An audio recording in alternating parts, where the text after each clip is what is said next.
Hi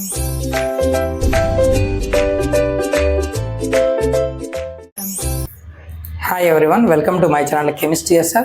Those who are new here, myself Subbaraidu. I teach chemistry in simple and engaging way. If you are interested, keep watching. In today's video, we are going to solve a simple problem. Intermediate second year or 12th class chemistry, అందులో chemical kinetics అన్న చాప్టర్లో half life టైంకి rate constant of first ఆర్డర్కి relation పైన ఒక problem చేస్తున్నాం. Problem ఏమిచ్చాడంటే a reaction has a half life of 10 minutes. ఒక రియాక్షన్ యొక్క హాఫ్ లైఫ్ టైం 10 minutes ఇచ్చాడు. Calculate the rate constant for the first order reaction. First order reaction యొక్క rate కాన్స్టెంట్కి వాల్యూ ఎంత ఉంటుందో కనుక్కోమన్నాడు. ఫస్ట్ మనకి ఏమి ఇచ్చాడో నోట్ చేద్దాం. ఇక్కడ ఏమి ఇచ్చాడంటే గివెన్ దట్ హాఫ్ లైఫ్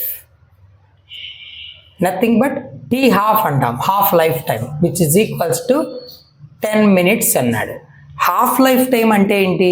మనం తీసుకున్న ఒక రియాక్షన్లోని reactant concentration half of amount ప్రోడక్ట్గా కన్వర్ట్ అవ్వడానికి required time required for the conversion of half of the reactant into product. ఆ వాల్యూని హాఫ్ లైఫ్ టైం అంటాం. అది 10 minutes ఉందంట. సరే, అయితే calculate the rate constant for the first order reaction. First order అన్నాడు. For a first order reaction rate constant and T half వీళ్ళ మధ్య రిలేషన్. For a first order reaction T half is equals to 0.693 by rate constant. ఇది derive చేసి ఉంటాం రియాక్షన్స్లో half life టైంకు rate కాన్స్టెంట్కు మధ్య ఉన్న రిలేషన్. బట్ ఇక్కడ వీ నీడ్ కే కదా, కాబట్టి కే ఇటు తీసుకొచ్చి టీ హాఫ్ అట్ట పంపిద్దాం.